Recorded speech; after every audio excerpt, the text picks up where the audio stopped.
جی اعوذ باللہ من الشیطان الرجیم بسم اللہ الرحمن الرحیم اللہم صلی علی محمد وعلی آل محمد کما صلیت علی ابراہیم وعلی آل ابراہیم انک حمید مجید اللہم بارک علی محمد وعلی آل محمد کما بارکت علی ابراہیم وعلی آل ابراہیم انک حمید مجید۔ پچھلے ہفتے ہم نے کلاس میں غزوہ احد کے حوالے سے ڈسکشن کی تھی، اور غزوہ احد وہ غزوہ تھا جو کہ 3 ہجری میں ہوا ہے، اور نبی مہربان صلی اللہ علیہ وسلم کی اس حوالے سے رائے تھی کہ مدینہ کے اندر رہ کر جنگ کی جائے۔ کچھ صحابہ کرام نے اس حوالے سے اپنی رائے دی اور ضد کی اور اصرار کیا، اور پھر بالآخر احد کے میدان میں جنگ ہوئی تھی، اور آپ صلی اللہ علیہ وسلم نے ایک گھاٹی پر صحابہ کرام کو جمع رہنے کا مشورہ دیا تھا، اور حکم دیا تھا عبداللہ بن جبیر رضی اللہ تعالیٰ عنہ کی قیادت میں کہ 50 صحابہ کرام وہاں پر رہیں، اور اس وقت تک وہاں سے نہ ہلیں کہ جب تک کہ میں کسی کو نہ بھیج دوں بلانے کے لیے، اور چاہے اس دوران ہمیں فتح ہو یا شکست ہو، اور شکست کی صورت میں ہماری بوٹیاں پرندے آ آ کر اچک کر لے جائیں یا نوچ کے لے جائیں، تب بھی آپ نے اس جگہ سے نہیں ہلنا ہے۔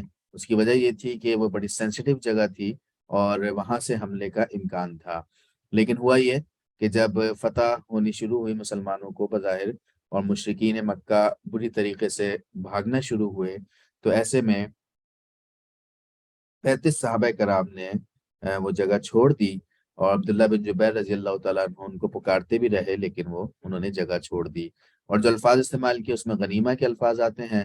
ہم نے ڈسکس کیا تھا کہ چونکہ بدر کے موقع پر یہ قانون پاس ہو گیا تھا کہ مال غنیمت کس طرح تقسیم ہوتا ہے، تو لہٰذا وہ مال غنیمت لوٹنے کے لیے نہیں بلکہ اس کو جمع کر کے بعد ازاں اس کو تقسیم کرنے کی نیت سے، اور ایک فتح کا ایک جوش ہوتا ہے، جذبہ ہوتا ہے، اس کی وجہ سے صحابہ کرام نے جگہ چھوڑی، اور جس کے نتیجے میں وہاں سے خالد بن ولید نے حملہ کیا، اور عبداللہ بن جبیر رضی اللہ تعالیٰ عنہ سمیت جو وہاں پہ بھی صحابہ کرام تھے وہ سب شہید ہوئے ہیں، اور نبی صلی اللہ علیہ وسلم بھی اس دوران زخمی ہوئے ہیں۔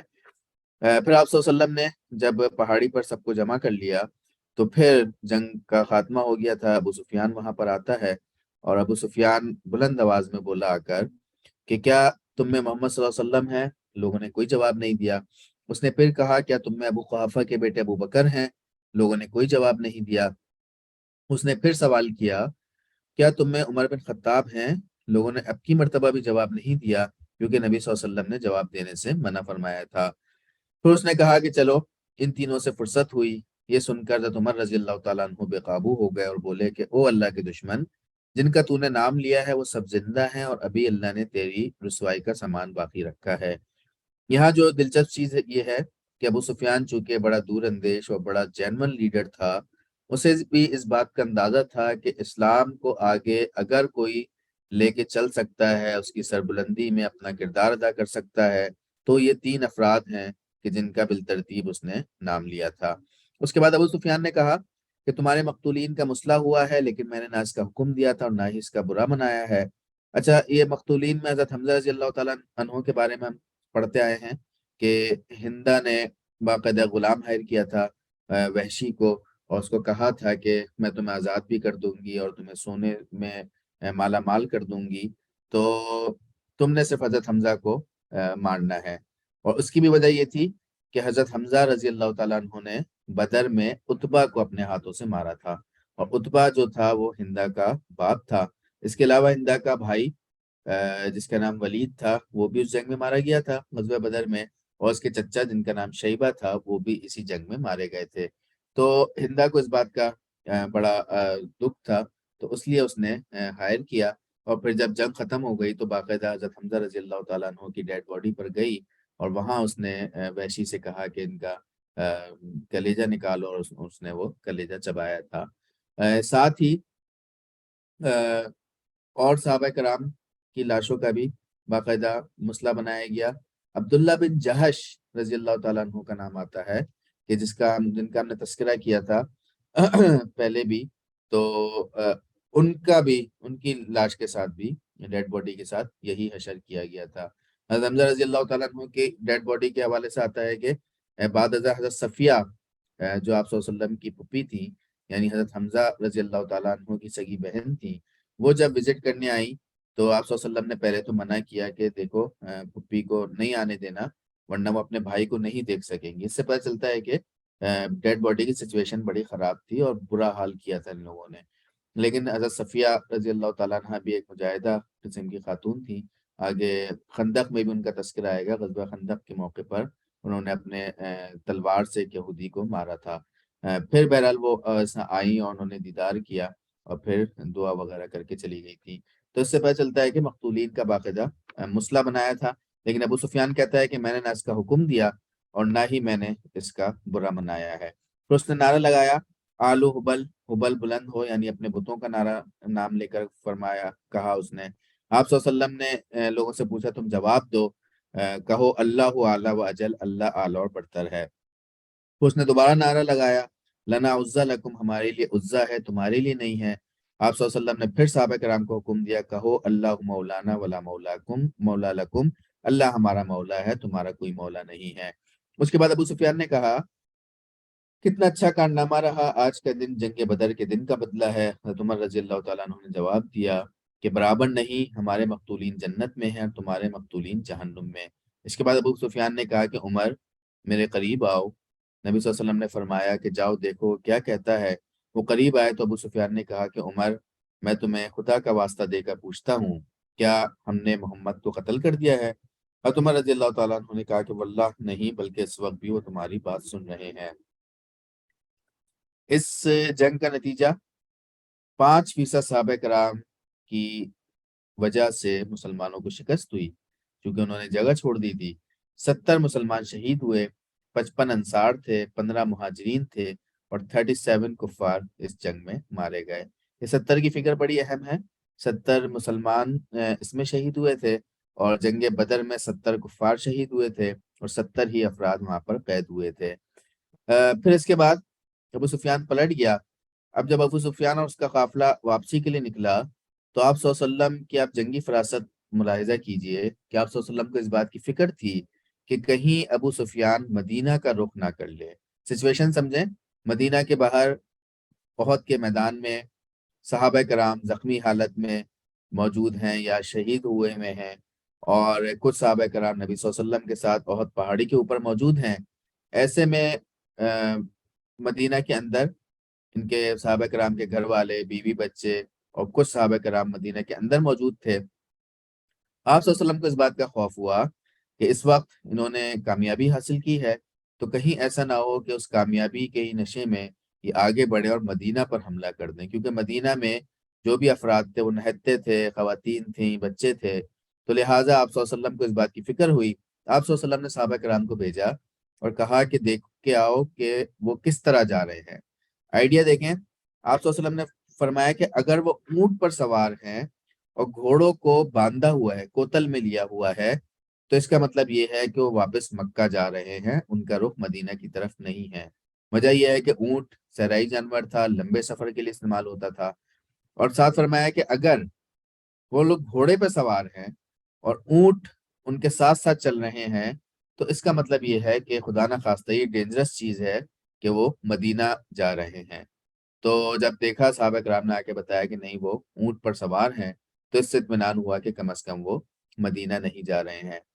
مدینہ سے 36 میل دور مقام روحا پر آپ صلی اللہ علیہ وسلم نے اس کا پیچھا کیا قریش کا، اور زخمی حالت میں بھی تھے، صحابہ کرام بھی زخمی حالت میں تھے، لیکن غزوہ حمراء الاسد اس کا نام ہے۔ آپ صلی اللہ علیہ وسلم ان کے پیچھے گئے، وہاں پر 3 دن قیام کیا۔ معبد نابی ایک شخص نے جو کہ مسلمان نہیں تھا لیکن ہمدردیاں رکھتا تھا، اس نے ابو سفیان بھی وہاں پہ رک گئے تھے، تو ابو سفیان کے سامنے اس نے پروپیگنڈا یہ کیا کہ مسلمان اس وقت بڑے غصے میں ہیں، زخمی حالت میں ہیں، اور انہوں نے مدینہ سے بھی اپنی اسٹرینتھ بلا لی ہے، تو لہٰذا ابھی ان سے لڑائی کرنے کا کوئی ارادہ نہیں کرنا۔ تو لہٰذا ابو سفیان وہاں سے پھر واپس نکل گیا۔ اس کے بعد غزوہ احد کی اس تفصیل کے بعد 4 ہجری کا واقعہ سریہ ابو سلمہ ہے۔ بنو اسد کی اسلام کے خلاف بغاوت کی دعوت 150 صحابہ کرام کے ساتھ آپ صلی اللہ علیہ وسلم نے ابو سلمہ رضی اللہ تعالیٰ عنہ کو بھیجا تھا، انہوں نے حملہ کیا اور کامیابی حاصل کی۔ ابو سلمہ رضی اللہ تعالیٰ عنہ آپ صلی اللہ علیہ وسلم کے پھوپھی زاد بھائی تھے، اور اس کی وجہ یہ تھی کہ قریش عرب میں کلچر تھا جوار کا۔ جوار کا مطلب یہ ہوتا ہے کہ پناہ دینا۔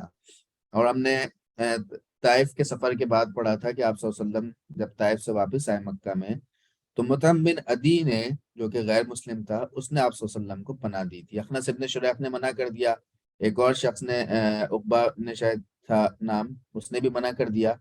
تو مطعم بن عدی نے پناہ دی تھی، نہ صرف پناہ دی بلکہ باقاعدہ اس کا طریقہ کار اس نے استعمال کیا، اپنے بچوں کو لے کر آپ صلی اللہ علیہ وسلم کو فل پروٹوکول دیتے ہوئے وہ خانہ کعبہ گیا تھا، اور وہاں جا کے اعلان کیا کہ میں نے محمد کو پناہ دے دیا۔ تو جوار اس لفظ استعمال ہوتا ہے پناہ کے لیے، اور اس پناہ کا مطلب یہ ہوتا ہے کہ چاہے وہ کوئی شخص کسی بھی قبیلے کا کتنا ہی بڑا دشمن ہو، لیکن اگر میں نے اس شخص کو پناہ دے دی ہے تو اب وہ قبیلہ اس کو کچھ نہیں کر سکتا یہاں تک کہ پہلے وہ مجھ سے لڑے گا۔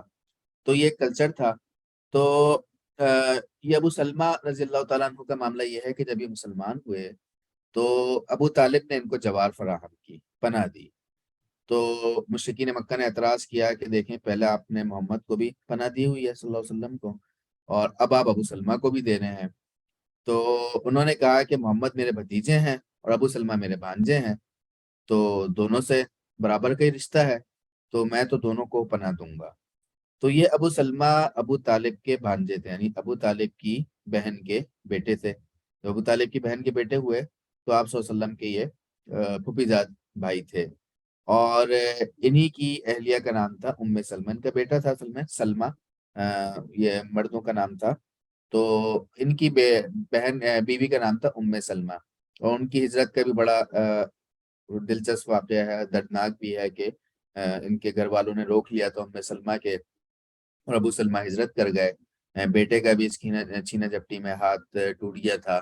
بہرحال ام سلمہ رضی اللہ تعالیٰ عنہ بعد ازاں روز باہر نکلتی تھیں اور بارڈر پہ کھڑی ہو جاتی تھیں، تو پھر کوئی صحابی ان کو لے کر مدینہ انہوں نے ہجرت کی تھی۔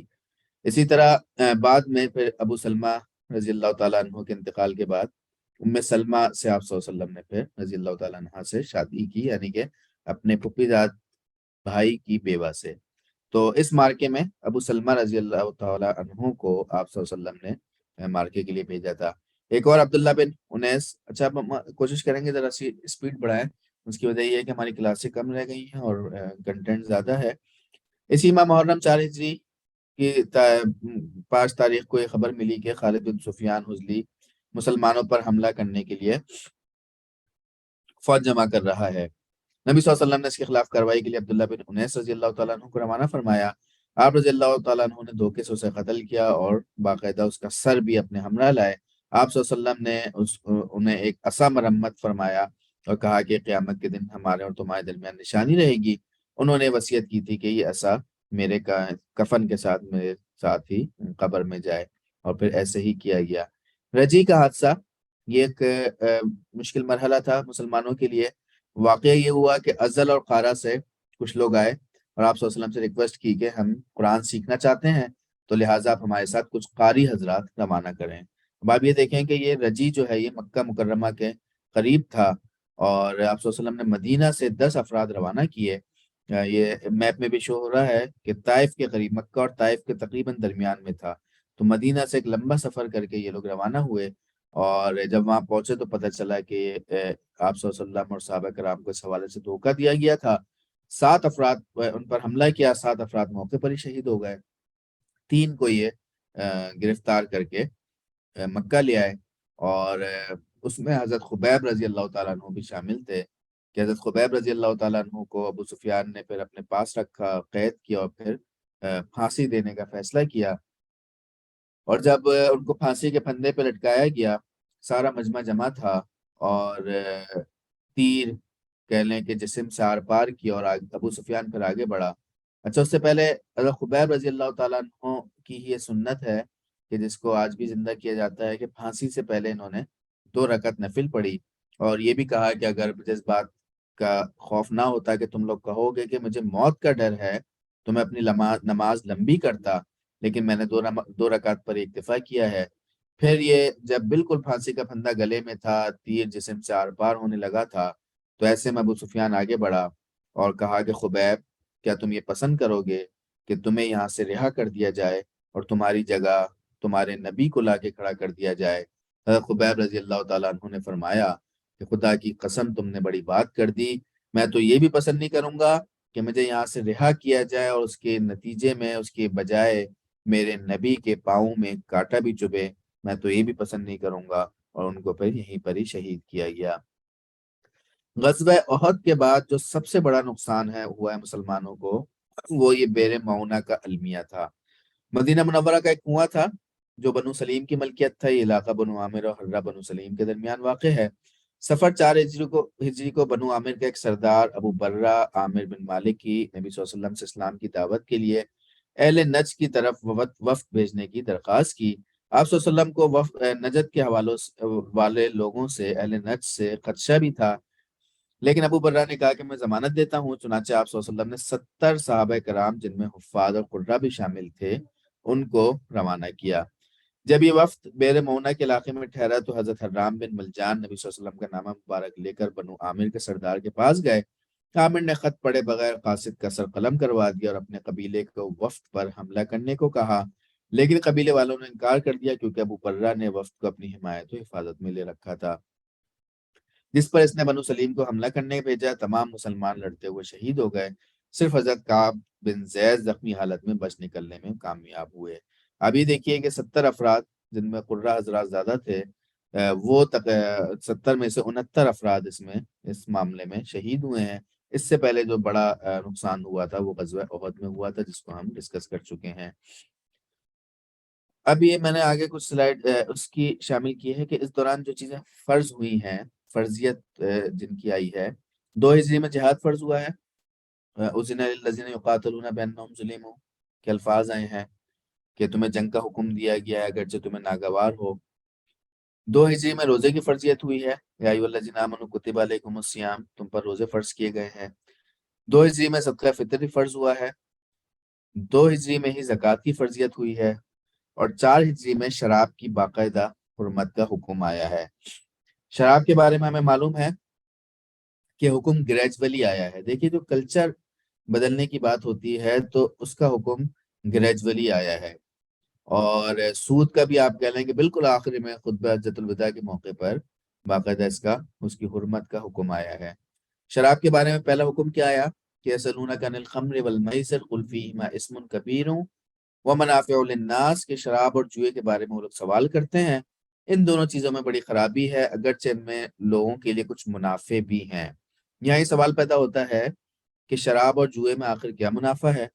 تو اس کا جواب یہ ہے کہ جب عرب کا کلچر تھا اسلام سے پہلے اور اسلام کے بعد بھی جو لوگ اس کو استعمال کیا کرتے تھے، تو وہ یہ تھا کہ شراب کے نشے میں جوا کھیلتے تھے، اور جب جوا جیت جاتے تھے تو جتنی بھی رقم ہوتی تھی وہ غریبوں میں تقسیم کر دیا کرتے تھے، یا قربان کر کے کوئی جانور غریبوں میں بانٹ دیا کرتے تھے۔ تو لہٰذا اس لحاظ سے دیکھا جائے تو اس میں کچھ فائدہ، قرآن کہہ رہا ہے کہ اس میں کچھ فائدہ بھی ہے۔ دوسرا حکم کیا آیا؟ یا ایھا الذین آمنوا لا تقربوا الصلاۃ وانتم سکارا، اے لوگوں جو ایمان لائے ہو جب تم نشے کی حالت میں ہو تو نماز کے قریب نہ جاؤ۔ نماز اس وقت پڑھنی چاہیے کہ جب تم جانو کہ کیا کہہ رہے ہو۔ اس سے ایک میسج تو یہ نکلتا ہے کہ ہم سب کو نماز کا ترجمہ پورا آنا چاہیے، چاہے وہ تحیات ہو، درود شریف ہو، چاہے قرآن کی تلاوت ہو۔ دوسرا ایک اور اس سے میسج یہ نکلتا ہے کہ یہ محض نماز کے ساتھ مخصوص نہ ہو۔ ویسے تو شراب تو بالکل ہی حرام ہے، لیکن شراب کے نشے میں یہ ہمیں ایتھیکل ویلیوز اوور آل پوری دنیا کے اندر اس آیت سے یہ ایک میسج نکال کر دنیا کے سامنے پیش کرنا چاہیے کہ جب تم شراب کے نشے میں ہو تو موٹر وے پہ ڈرائیونگ نہ کرو۔ جب تم شراب کے نشے میں ہو، اگر آپ ڈاکٹر ہیں تو کوئی آپریشن نہ کریں، سرجن ہیں تو کوئی سرجری نہ کریں۔ جب تم شراب کے نشے میں ہو، اگر ٹیچر ہو تو ٹیچنگ نہ کرو۔ تو یہ وہ چیزیں ہیں جو ہمیں ہائی لائٹ کرنی چاہیے، اور دنیا بھی اس بات کو جانتی ہے کہ شراب کے نشے میں سینسز کام کرنا چھوڑ دیتے ہیں۔ شراب سے ہی ایک اور جو آج کے بالکل ایک کرنٹ ایشو ہے، وہ یہ کہ آپ کو معلوم ہوگا کہ اس وقت قطر کے اندر فیفا ورلڈ کپ چل رہا ہے، اور انہوں نے اس پہ پابندی لگائی ہے کہ اسٹیڈیم میں اور اسٹیڈیم کے اطراف میں کوئی بھی شراب کو نہیں پیے گا اور شراب کو کے ذریعے سے انجوائے نہیں کرے گا اپنی کامیابی کو۔ تو یہ بہت بڑی بات ہے، بہت لوگوں کو یہ اس پہ درد اٹھا ہے بی بی سی نے اتنے بڑے آپ کہہ لیں کہ نیوز کا اسٹیک ہولڈر ہے، اس نے قطر کی اس فیفا ورلڈ کپ کی افتتاحی تقریب کا باقاعدہ بائیکاٹ کیا ہے اسی طرح کی پالیسیز کی وجہ سے۔ لیکن قطر نے اسٹیپ لیا ہے، اس نے کہا کہ ہم 1 مہینے کا یہ ورلڈ کپ ہے، اس 1 مہینے کے ورلڈ کپ کی خاطر ہم 1 مہینے میں اپنی تہذیب اپنا کلچر ختم نہیں کر سکتے، اپنے کلچر کو داؤ پہ نہیں لگا سکتے۔ تو بالکل انہوں نے کیٹیگوریکلی یہ بات کہی ہے۔ تو اس بات کو ہمیں سمجھنا چاہیے، یہ کب کہی ہے انہوں نے؟ کہ جب ان کی اکانومی مضبوط ہے، ان کے پاس اتنا اختیار ہے، اور وہ اتنا بڑا ورلڈ کپ ارینج کر رہے ہیں، اتنا پیسہ لگا رہے ہیں، اس کے ذریعے سے ان کو ریونیو جنریٹ ہوگا۔ تو یہ ہم جیسا ملک تو شاید اس طرح کا اسٹیپ نہیں لے سکتا۔ اس کی وجہ یہ ہے کہ ہمارا بچہ پیدا ہونے سے پہلے مقروض ہوتا ہے، لیکن یہ وہی لوگ کر سکتے ہیں جن کی اکانومی مضبوط ہو۔ اور ہم نے یہ بات بھی پڑھی تھی کہ مدینہ پہنچنے کے بعد آپ صلی اللہ علیہ وسلم کے جو ابتدائی اسٹیپس تھے، اس میں یہ تھا کہ آپ صلی اللہ علیہ وسلم نے اپنی اکانومی مضبوط کرنے کی کوشش کی ہے اور مارکیٹ کا کنٹرول حاصل کیا ہے۔ تو اس بات کو ہمیں بھی سمجھنے کی ضرورت ہے کہ اکانومی مضبوط کیے بغیر آپ بے شک جتنے نعرے لگا لیں، جتنے ترانے گا لیں، اس وقت تک کہ آپ ملک کا کنٹرول یا دنیا کے اندر اپنی شناخت نہیں برقرار رکھ سکتے، اپنی پہچان نہیں رکھ سکتے۔ لیکن مصیبت یہ ہے، مسئلہ یہ ہے کہ ہمارے ذمہ داران، ہمارے حکمران کو اس بات کی فکر ہی نہیں ہوتی ہے۔ آئے دن آئی ایم ایف سے، ورلڈ بینک سے قرضے لینے کے چکر میں ہوتے ہیں، اور اپنی عیاشیاں، یا تو ہونا سمجھ آتا ہے کہ ٹھیک ہے ملک کے حالات خراب ہیں، آپ اپنی عیاشیاں ختم کریں، اپنا پروٹوکول ختم کریں۔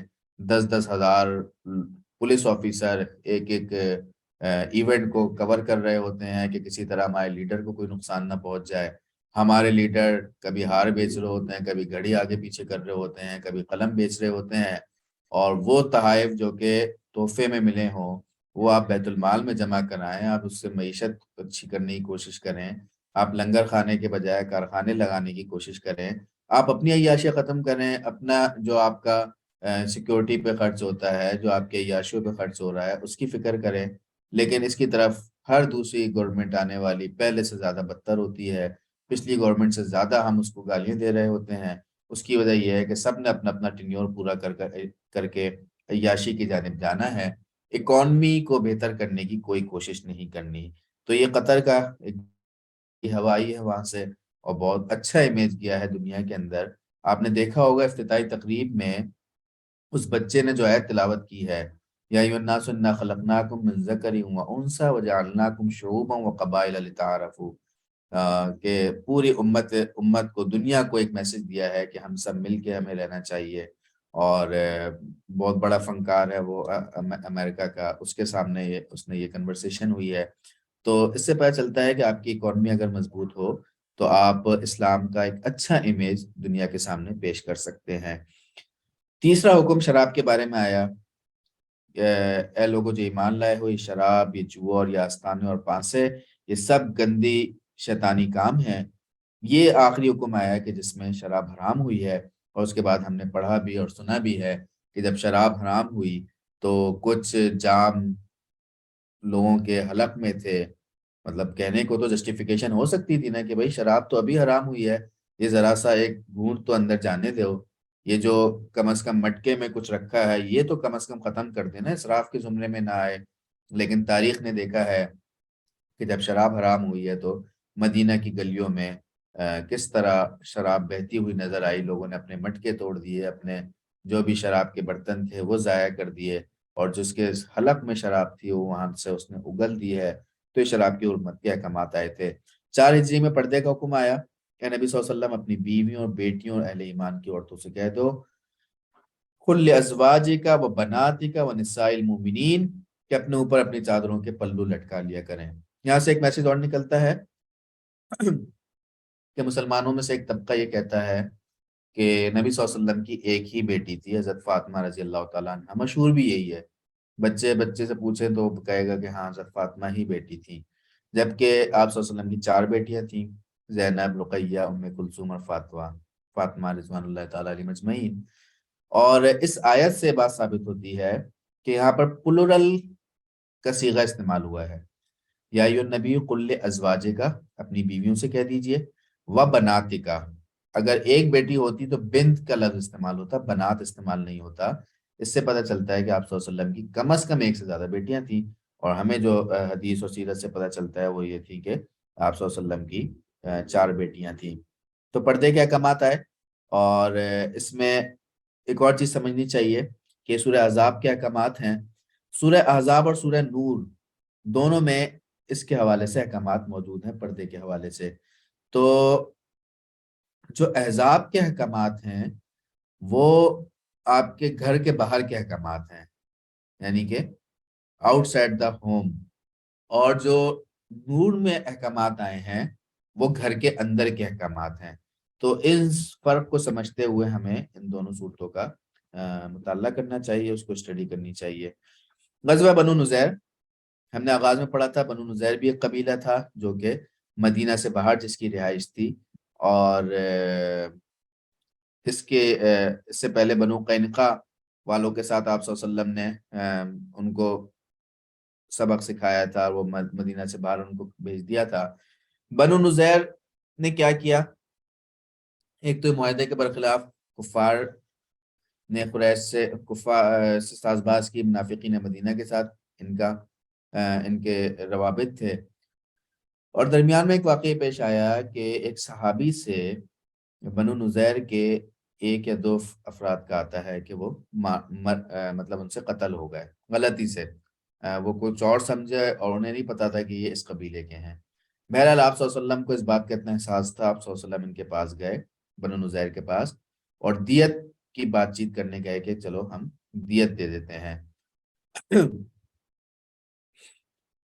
پھر وہ بات چیت چلی رہی تھی کہ ان کو شیطانی سوجی، آپ صلی اللہ علیہ وسلم کے ساتھ اس وقت صدیق اکبر بھی تھے، حضرت عمر بھی تھے، اور حضرت علی بھی تھے۔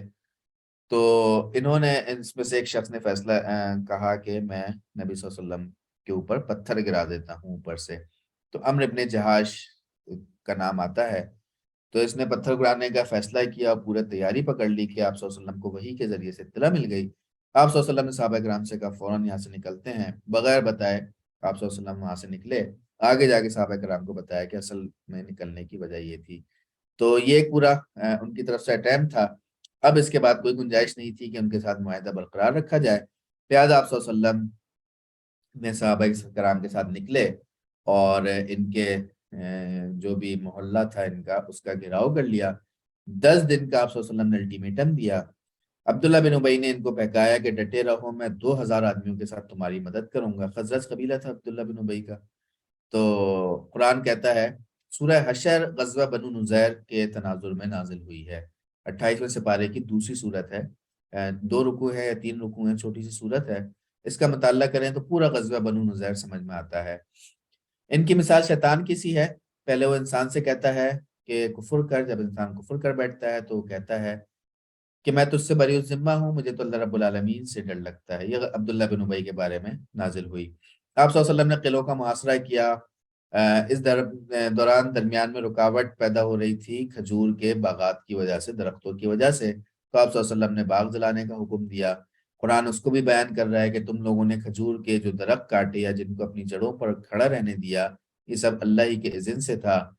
منافقین کے کردار کو بھی سورہ حشر میں بیان کیا گیا ہے کہ تم نے دیکھا نہیں ان لوگوں کو جنہوں نے منافقت کی روش اختیار کی ہے، یہ اپنے کافر اہل کتاب بھائیوں سے کہتے ہیں کہ اگر تمہیں نکالا گیا تو ہم بھی تمہارے ساتھ نکلیں گے۔ وہی عبداللہ بن ابی کے دعوے۔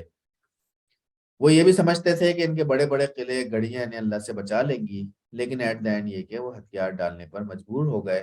اور اس دوران جو مال ہاتھ آیا وہ اموال فے کہلاتا ہے۔ اموال فے کا مطلب یہ ہوتا ہے کہ کسی جنگ میں اگر کوئی فریق ہتھیار لڑے بغیر ہتھیار ڈال دے تو مال فے کہلاتا تھا۔ تو انہوں یہ لڑ نہیں سکے، ان کی ہمت ہی نہیں ہوئی، انہوں نے ہتھیار ڈال دیے، تو جو بھی مال غنیمت آیا وہ مال فے کہلاتا ہے، اور اس پر ریاست کا یعنی نبی صلی اللہ علیہ وسلم کا اختیار تھا کہ اس کو کس طرح تقسیم کیا جائے۔ آپ صلی اللہ علیہ وسلم نے اس کو اپنے حساب سے پھر تقسیم کیا۔ غزوہ بدر دوم شعبان 6 ہجری بدر کے اندر 1500 مسلمان بدر میں پہنچے۔ ابو سفیان 2000 کا لشکر لے کے آیا، لیکن راستے میں ہی اس کے اوپر مایوسی کی کیفیت طاری ہوئی۔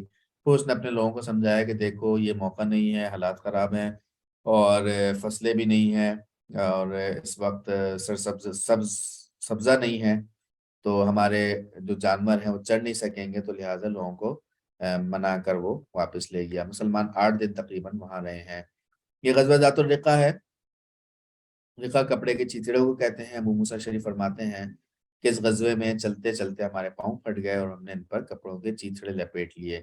وجہ کیا تھی کہ ایک شخص تجارت کے لیے مدینہ آیا، اس نے بتایا کہ قبائل انمار و ثعلبہ مدینہ پر چڑھائی کرنے کی کوشش کر رہے ہیں، تو آپ صلی اللہ علیہ وسلم نے 400 صحابہ کرام کا لشکر اپنے ساتھ لیا۔ 10 محرم 5 ہجری کو مدینہ سے روانہ ہو کر مقام ذات الرقاء تک تشریف لے گئے، لیکن آپ صلی اللہ علیہ وسلم کی آمد کا حال سن کر ہی کفار پہاڑوں پہ بھاگ کر چھپ گئے، اس لیے کوئی جنگ نہیں ہوئی۔ غزوہ دومت الجندل ہے۔ شام کے قریب دومت الجندل میں قافلوں کو لوٹنے اور مدینہ پر حملے کی اطلاع ملی۔ 1000 مسلمانوں کے ساتھ روانہ ہوئے، باشندے وہاں سے بھاگ گئے۔ 5 ہجری کا اہم واقعہ غزوہ خندق اور غزوہ احزاب ہے۔ یہ میرا خیال ہے ہم ڈسکس کر اپنی کلاس ختم کریں گے۔ معاملہ کیا تھا؟ کفار نے فیصلہ کیا، اور یہ بھی بنو نذیر، یہ جو ہم نے لاسٹ یہودی کے قبائل کو مسلمانوں نے شکست دی تھی، ان کے لوگوں نے باقاعدہ ان کے سرداروں نے جا کر مکہ میں مشرکین مکہ سے بات کی کہ آپ لوگ بھی حملہ کریں اور ہم آپ کا ساتھ دیں گے۔ ابو سفیان سپہ سالار 4000 کا لشکر لے کر یہ مکہ سے روانہ ہوا۔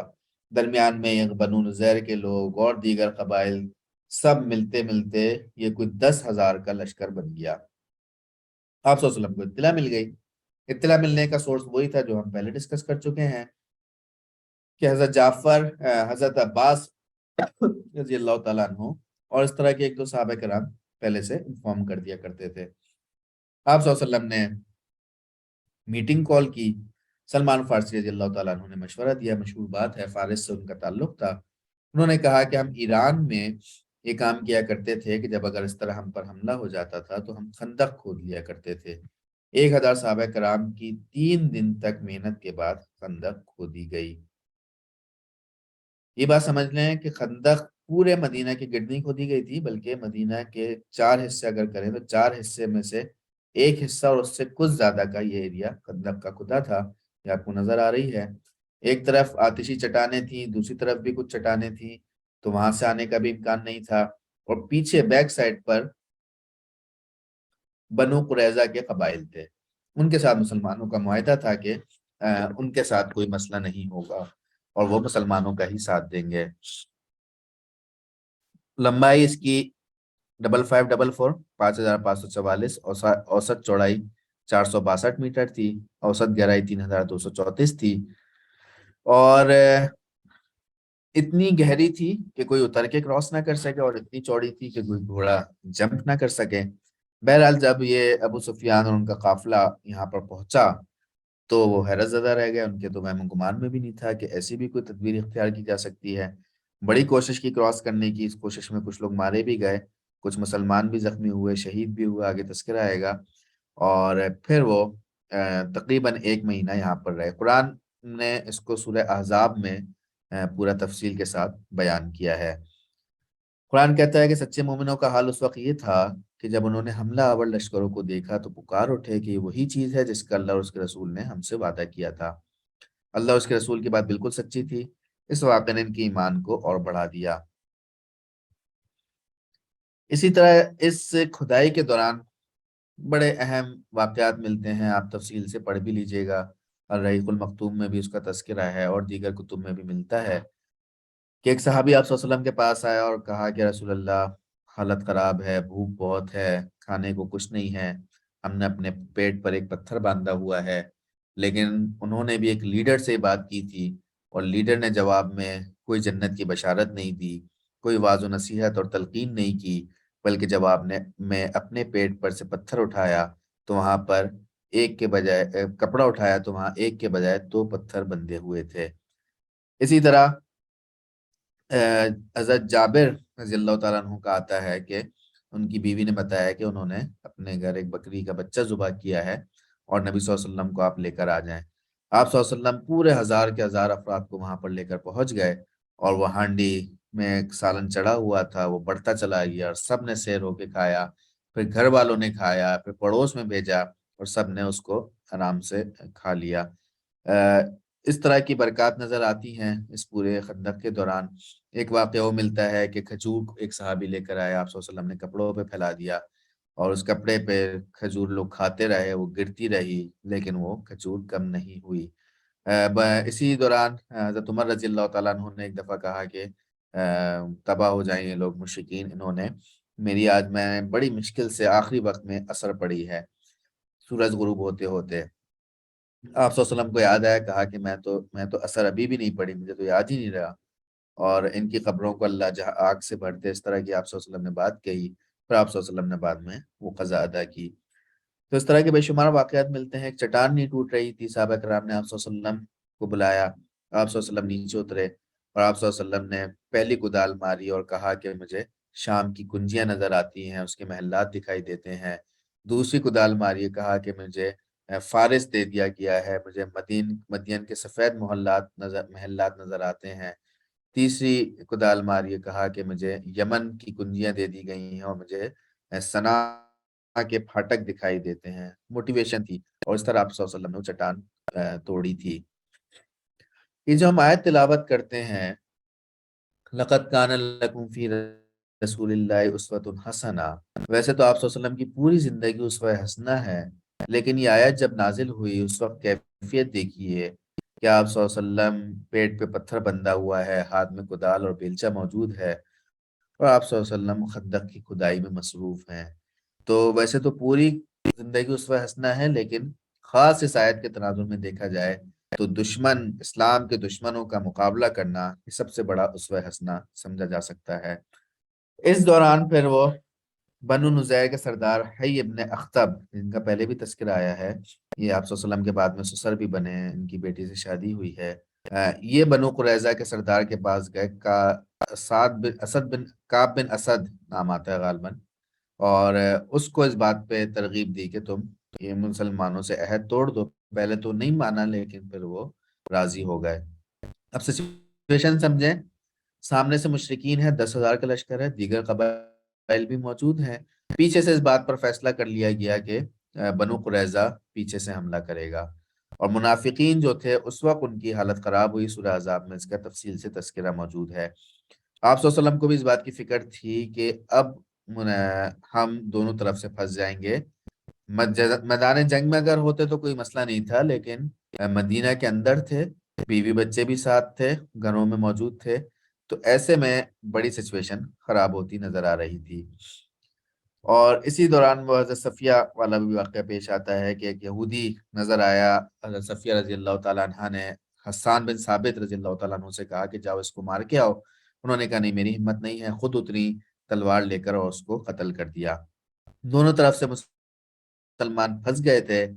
قرآن اس کو کے بارے میں کہہ رہا ہے کہ جب وہ اوپر سے اور نیچے سے تم پر چڑھائے، جب خوف کے مارے آنکھیں پتھرا گئیں، کلیجے منہ کو آ گئے، اور تم اللہ کے بارے میں طرح طرح کے گمان کرنے لگے۔ ایک موقع پر آپ صلی اللہ علیہ وسلم نے ایک قبیلے سے معاہدہ کرنے کا ارادہ کیا جو کہ بنو غطفان کا قبیلہ تھا، لیکن سعد بن عبادہ اور سعد بن معاذ رضی اللہ تعالیٰ عنہ نے مشورہ دیا کہ نہیں یار، ہم ان سے معاہدہ نہیں کریں گے۔ اس موقع پر نعیم ابن مسعود، ان کو میں کہتا ہوں کہ مین آف دا بیٹل، اس جنگ کے مین آف دا میچ تھے، یہ مسلمان ہوئے، قبیلہ غطفان کی شاخ اشجع سے ان کا تعلق تھا۔ یہ عین جنگ کے موقع پر اللہ تعالیٰ نے ان کے دل کو پلٹا، یہ نبی صلی اللہ علیہ وسلم کے پاس آیا اور فرمایا کہ رسول اللہ میں مسلمان ہو گیا ہوں، میرے قبیلے والوں کو اس کا علم نہیں ہے، آپ مجھے بتائیے کہ میں کیا کام کر سکتا ہوں۔ آپ صلی اللہ علیہ وسلم نے کہا کہ اس وقت سچویشن ایسی ہے، تم خود ہی سوچو اور جو کچھ کر سکتے ہو کر ڈالو۔ یہ پہلے بنو قریظہ کے پاس گئے، یہودیوں کے پاس، اور ان سے کہا کہ دیکھو تم تو مجھے جانتے ہو، میں تمہارا بڑا مخلص ہوں، بات یہ ہے کہ مشرکین کی تو حالت خراب ہے، سردیوں کا موسم ہے، یہ زیادہ دیر نہیں ٹک پائیں گے، یہ یہاں سے چلے جائیں گے، لیکن تم نے جو مسلمانوں سے عہد شکنی کا فیصلہ کیا ہے، اس کے بعد ان کے جانے کے بعد مسلمانوں نے تمہیں چھوڑنا نہیں ہے، اور اس سے پہلے کی مثالیں بھی تمہارے سامنے ہیں کہ بنو نذیر اور بنو قینقاع کے ساتھ مسلمانوں نے کیا کیا ہے۔ انہیں بات سمجھ آ گئی اور کہا کہ ہاں بات تمہاری ٹھیک ہے، پھر ہم کیا کریں؟ انہوں نے کہا کہ تم مشرکین سے کہو کہ آپ 10-12 افراد ہمارے پاس اپنے گروی رکھوا دیں تاکہ آپ بھاگ نہ سکیں، ایک زر ضمانت کے طور پہ رکھوا دیں۔ انہوں نے کہا چلو ٹھیک ہے۔ یہ دوسری طرف مشرکین کے پاس گیا اور کہا کہ تمہیں پتہ ہے میں بڑا مخلص ہوں مکہ والوں کے ساتھ. تو ایسا ہے کہ یہودیوں نے تو نئے سرے سے فیصلہ کیا ہے کہ وہ مسلمانوں کے ساتھ معاہدہ برقرار رکھیں گے، نہیں توڑیں گے. اور یہ تم پر شک بھی کرتے ہیں، تم پر یقین بھی نہیں کرتے، اور یہودی ہمیشہ سے دھوکے باز ہوتے ہیں. تو لہٰذا اس شک کی وجہ سے تم سے بندے مانگیں گے، اور تم نے ان کو بندے نہیں دینے ہیں. تو ایسے ہی ہوا. مشرکین نے ایک تو یہ کہا کہ چلو حملہ کرتے ہیں، اگلا دن ہفتے کا دن تھا. تو یہودیوں نے کہا کہ نہیں، ہفتے کے دن تو یہ ہمارا مقدس دن ہے، ہم حملہ نہیں کریں گے. اور پھر ساتھ ہی یہ کہا کہ آپ ہمارے پاس کوئی 10-12 بندے رکواؤ تاکہ وہ زر ضمانت کے طور پر رہیں، ہمیں تم پہ یقین نہیں ہے. یہ مس انڈرسٹینڈنگ پیدا کی، اور اسی دوران آپ صلی اللہ علیہ وسلم نے دعا کی. آپ صلی اللہ علیہ وسلم کی دعا قبول ہوئی. رات کا وقت تھا، تیز آندھی آئی، خیمے اڑ گئے، بڑے بڑے چولہوں پر رکھی ہوئی دیگیں اڑ گئیں، اور اس کی وجہ سے خیموں کو آگ لگ گئی. اور ایک ماہ کے محاصرے کے بعد بالآخر ابو سفیان نے واپس جانے کا فیصلہ کیا. اس دوران 6 مسلمان شہید ہوئے، 10 مشرکین جہنم واصل ہوئے. یہ اوور آل کیجولٹی کے حساب سے کوئی بڑی جنگ نہیں تھی، لیکن ڈیوریشن کے حساب سے ایک بہت بڑی جنگ تھی. 1 مہینہ مستقل مشکل کشمکش میں گزرا، اور دیکھا جائے تو ایک اعصابی جنگ تھی، اور اعصابی جنگ میں مسلمان کامیاب ہوئے. واپس جانے کی وجہ کیا تھی کہ ایک تو سردی کا موسم تھا. اتنے دن 1 مہینہ رکنے کا مطلب یہ ہے کہ سارے اخراجات، کھانا پینا، آنا جانا، 10,000 افراد کے، تو وہ فائنینشلی طور پر کفار بہت بری طریقے سے ڈسٹرب ہو رہے تھے. دوسری بات یہ تھی کہ یہ غزوہ شوال کے مہینے میں تھا، آگے حرام مہینوں کا آغاز ہو رہا تھا، یعنی کہ ذی القعدہ کا، اور حرام مہینے میں جنگ نہیں ہو سکتی تھی.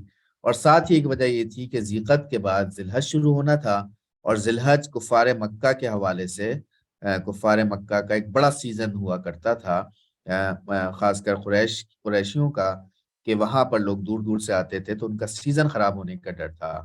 ابو سفیان ہمیشہ سے ایک بزنس مین مائنڈ کی شخصیت تھی، تو اس کو اس بات کا احساس تھا کہ اگر اب ہم یہاں سے نہیں گئے تو سارا ہمارا بزنس فلاپ ہو جائے گا. آپ صلی اللہ علیہ وسلم نے غزوہ خندق کے بعد یہ بات کہی تھی کہ یہ قریش کی آخری کوشش تھی، اس کے بعد جنگ کے آغاز اور اختتام کا فیصلہ ہم کریں گے. کیونکہ بدر میں بھی قریش کی طرف سے آئے تھے، احد میں بھی یہی ہوا تھا، اور خندق میں بھی یہی ہوا تھا. اس کے بعد ہم فیصلہ کریں گے کہ جنگ کس نے کرنی ہے. مسلمان اس کے بعد اگریسو ہوئے. آپ صلی اللہ علیہ وسلم نے بھی ہتھیار اتارے ہی نہیں تھے کہ جبرائیل علیہ السلام آئے اور نبی صلی اللہ علیہ وسلم سے کہا کہ ابھی ہتھیار نہیں اتارنے، پہلے بنو قریظہ والوں کو سبق سکھانا ہے. آپ صلی اللہ علیہ وسلم نے صحابہ کرام کو حکم دیا کہ جاؤ بنو قریظہ پہنچو اور عصر کی نماز وہاں پڑھنی ہے. سب نے اپنے اپنے طور پہ اجتہاد کیا. کچھ صحابہ کرام نے عصر کی نماز وہیں جا کے پڑھی اور عشاء کے وقت پہ پڑھی، اور کچھ صحابہ کرام نے درمیان میں نماز پڑھ لی اور کہا کہ نماز کا وقت نکل رہا ہے، اس لیے نماز یہاں پڑھنی چاہیے. دونوں نے اپنے اپنے طور پہ یہ سمجھا کہ آپ صلی اللہ علیہ وسلم کا، ایک نے یہ سمجھا کہ آپ صلی اللہ علیہ وسلم نے کہا تھا کہ نہیں نماز ہی وہیں پڑھنی ہے تو پوری اطاعت کی جائے. دوسرے نے یہ سمجھا کہ آپ صلی اللہ علیہ وسلم کا مقصد یہ تھا کہ تیزی سے روانہ ہو تاکہ اثر وہاں پہ مل جائے. بہرحال جب آپ صلی اللہ علیہ وسلم کے پاس یہ کیس گیا تو آپ صلی اللہ علیہ وسلم نے دونوں کو درست قرار دیا. یہود کے قلعے کا 25 دن تک محاصرہ جاری رکھا. سردار کعب بن اسد نے اس موقع پر اپنی قوم کو تجاویز دی. پہلی تجویز یہ تھی کہ ہم سب اسلام قبول کر لیں. دوسری تجویز یہ تھی کہ اپنے بیوی بچوں کو مار کر ہم مسلمانوں سے مقابلہ کر لیں. مارنے کا مطلب یہ ہے کہ آزاد ہوں، پھر ہمارے پاس کوئی کمزوری نہ بچے، اور پھر مسلمانوں کے خلاف لڑیں اور جو ہوگا دیکھا جائے گا. اور تیسری تجویز یہ تھی کہ ہم ہفتے کے دن اچانک مسلمانوں پہ حملہ کر دیں، کیونکہ ان کو دھوکا ہو جائے گا اور وہ سمجھیں گے کہ ہفتے کے دن یہ لوگ حملہ نہیں کر سکتے.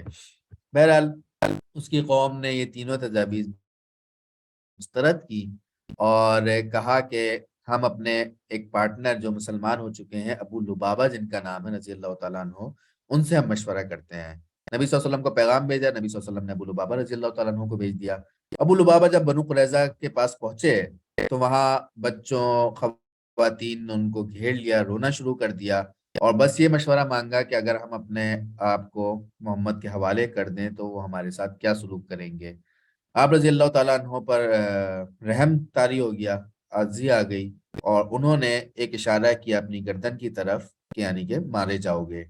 یہ اشارہ تو کر دیا، لیکن پھر احساس ہوا کہ انہوں نے نبی صلی اللہ علیہ وسلم کے ساتھ خیانت کی ہے، وہاں سے بجائے اس کے کہ آپ صلی اللہ علیہ وسلم کے پاس واپس آتے، مسجد نبوی پہنچے اور مسجد نبوی میں اپنے آپ کو رسی سے باندھ لیا اور کہا کہ میں اس وقت تک اپنے آپ کو نہیں کھولوں گا جب تک اللہ اور اس کے رسول مجھے معاف نہ کر دیں۔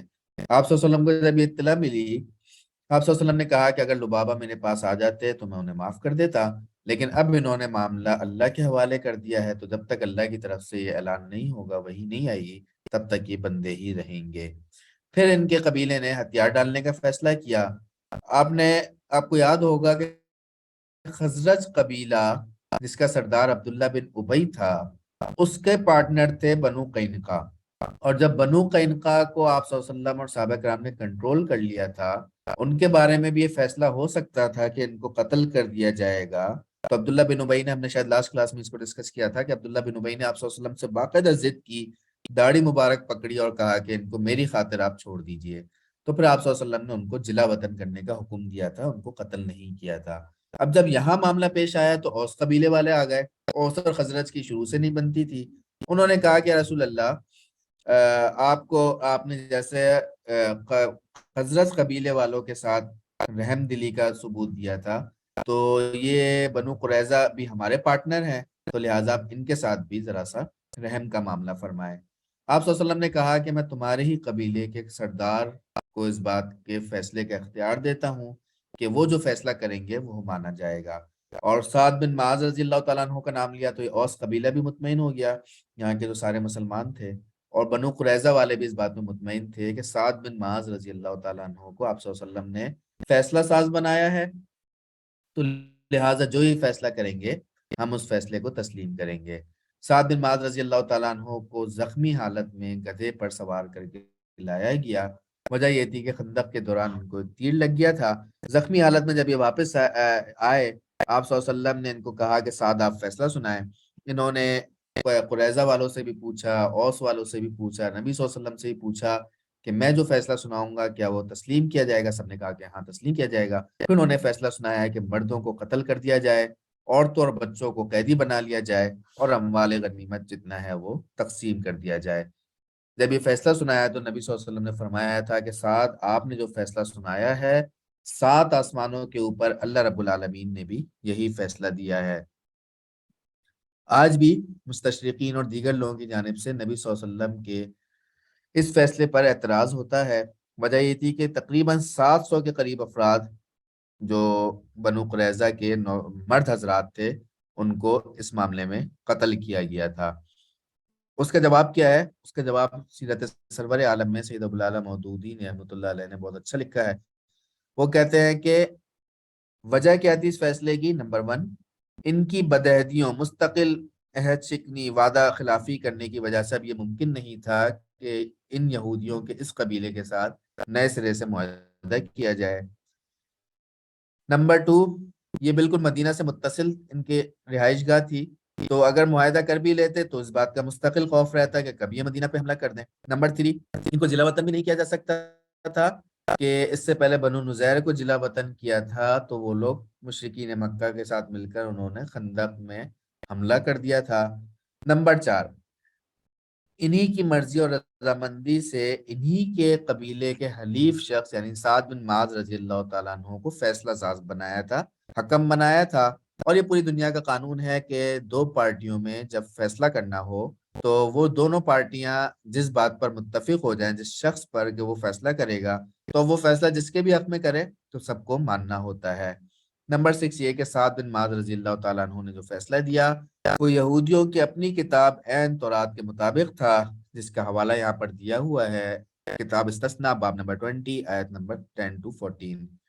اور فیصلہ یہی تھا کہ ہتھیار اٹھانے کے قابل مردوں کو قتل کیا جائے، عورتیں اور بچوں کے مسلمان خود کفیل بن گئے۔ تو یہ غزوہ خندق اور بنو قریظہ چونکہ بالکل ایک دوسرے کے ساتھ لنک تھی، تو یہ ہم نے آج سے ڈسکس کیا ہے۔